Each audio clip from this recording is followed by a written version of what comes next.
Good afternoon. Today we're going to talk about knife serrations, the serrated edge on knives. Some knives have them, some knives don't have them. Some knives are a combination of serrated and non-serrated. So we're going to have a look at some serrations here. These knives, I think, are all my knives with serrated blades, other than a few other multi-tools. Only one of these knives here is not serrated, that's this UKPK. But we're going to have a look at, is it better to have serrations or is it better to have a straight edge knife? And we're pretty much going to look at the pros and cons of serrations, and are they effective or are they just a waste of time? So let's talk about, where you usually see serrations on a knife. So most knives are either fully serrated, half serrated, half straight edge, which is a combination edge, which is obviously the two, or it's just non-serrated. So I do have examples of both these things. So let's start off with a non-serrated knife. Pretty simple. It's just a straight edge knife. Now I say straight edge, it does have a curve, but for what it's worth, it doesn't have serrations at all. There's no serrations on this knife. Opposed to a knife like this, which is, for what it's worth, it's fully serrated. It isn't really a combination edge. That's all the serrations that could fit on this size blade, I assume. This isn't meant to be a combination edge. So this is a fully serrated knife.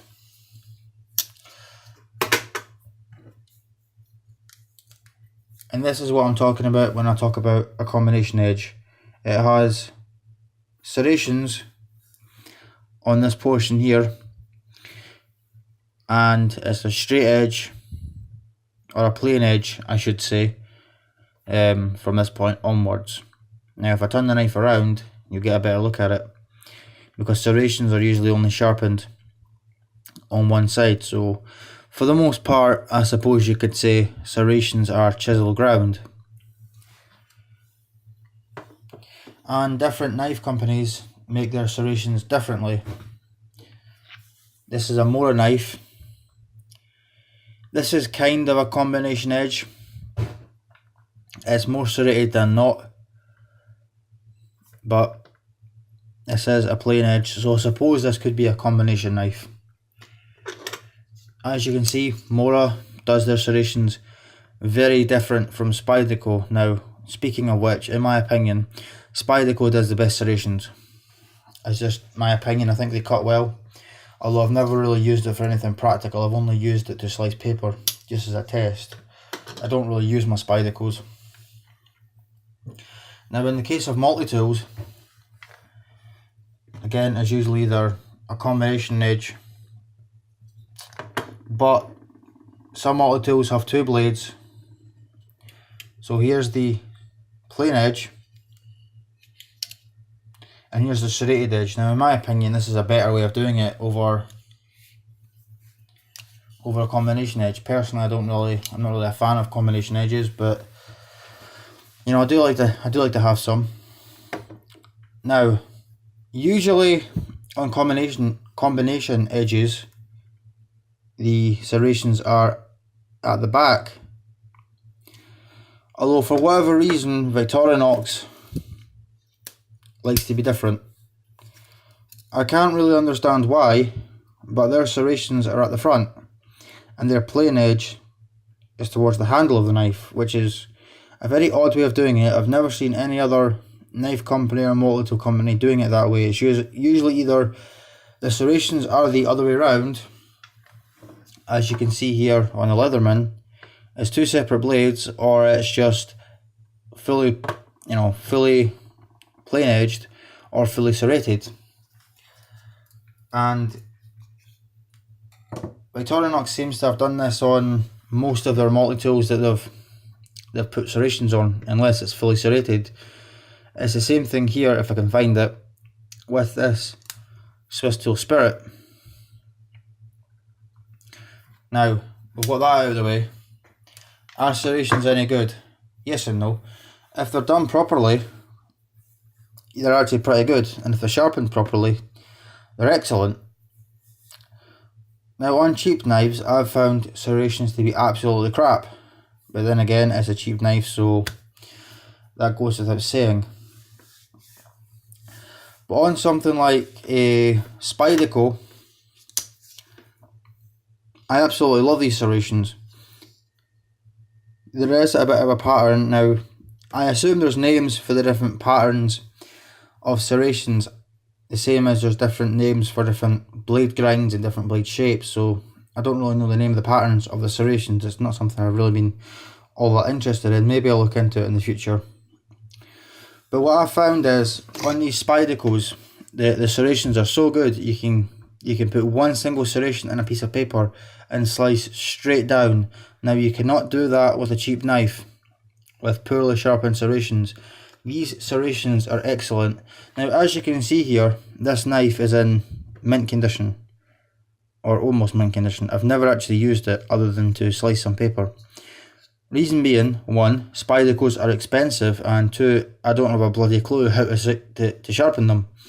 I have tried on cheaper knives after watching some videos, but I can't quite get the hang of it, and I'm actually pretty, I'm alright at sharpening knives. I can get a razor edge on a plain edge knife, but with serrations, not being able to do it. Maybe it's just because I'm doing it wrong. Maybe I need to buy some proper sharpening equipment for the task. I don't actually know. And same with this, I wouldn't really know how to sharpen this. Now the point of serrations, or at least I believe, is to, well it's more aggressive, isn't it? I mean, something like this, that does look pretty aggressive. It's more likely to bite and tear through material, and you might want to tear through something like rope, or especially something like nylon, say a seatbelt or clothes, in the case of an emergency, to free someone from a car, for example. Although you would probably use, a V-cutter or something like that, because it's a lot safer, because there's pretty much no risk of, injuring the person you try to save. But serrations are good for, really, really, really aggressive, tearing and cutting, and maybe not so much slicing, but, just ripping through that material.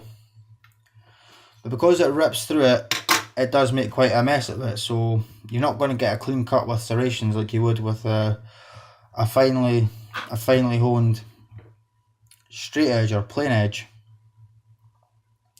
Now there's something else I'd like to throw into the mixture as well, aside from all of these. And I'm not really, I dare say this doesn't really count as serrations. I don't think it does. But that's something like this. We see two edges on this knife. This is an Ontario Air Force survival knife, or whatever the thing's called. Anyway, we see here we've got a plain edge, but we've also got what looks like a serrated edge. Now really this isn't a serrated edge, this is actually a saw. You see how thick that is? You're not really going to cut like rope with that. I mean, I suppose you could if you're really aggressive, but my understanding is this is for cutting your way out of a wrecked plane. I don't know if that's possible. I've never had to free myself from a wrecked plane, but that's what I hear these are for. So, you do see quite a few knives, especially military survival type knives, with these saws. So I wouldn't really call it serrations, although some may come that's intended as serrations opposed to a saw. Now, I'm just going to come to a conclusion here on knife serrations. Just going to give you my opinion on the matter. When it comes to serrations, is it practical? Yeah, it depends what you're going to do with it. And it greatly depends on, are you able to sharpen serrations? Some, there's a lot of people out there that can't even sharpen, a plain edge, no matter how simple it could be, no matter how well ground the knife is or whatever. They just can't do it. So if you're that person, you're probably not going to be able to sharpen serrations. I'm pretty good at sharpening knives, but I don't have a clue how to sharpen serrations, which is why I don't use them. Now, one good thing about serrations is they do make some knives look pretty damn cool. I absolutely love the way this thing looks. Those serrations just make that blade look so aggressive, like it's just going to tear through anything. It's you know, gives it a good look. But for me, really, I don't think serrations are practical, especially if you want to do carving. If you want to carve with a knife, you've got absolutely no chance with serrations. Could you shave wood with it? Yeah, I suppose so. I've seen that being done, although I'd imagine it'd be a bit more difficult because those teeth will be biting into the wood. But in terms of ripping through rope or something, even dull serrations will do that. It kind of gives it a, you know, a almost sawing type action. That's one of the good things about serrations. But if you're unable to sharpen it, I personally would avoid it. Like I said, I'm not a fan of serrations, although I do like to keep some serrated knives in the collection, especially, you know, something like this or any other multi-tool. Most of my serrated knives are multi-tools. In fact, almost all of them are. The only knives in my collection that has serrations that are not multi-tools is these two.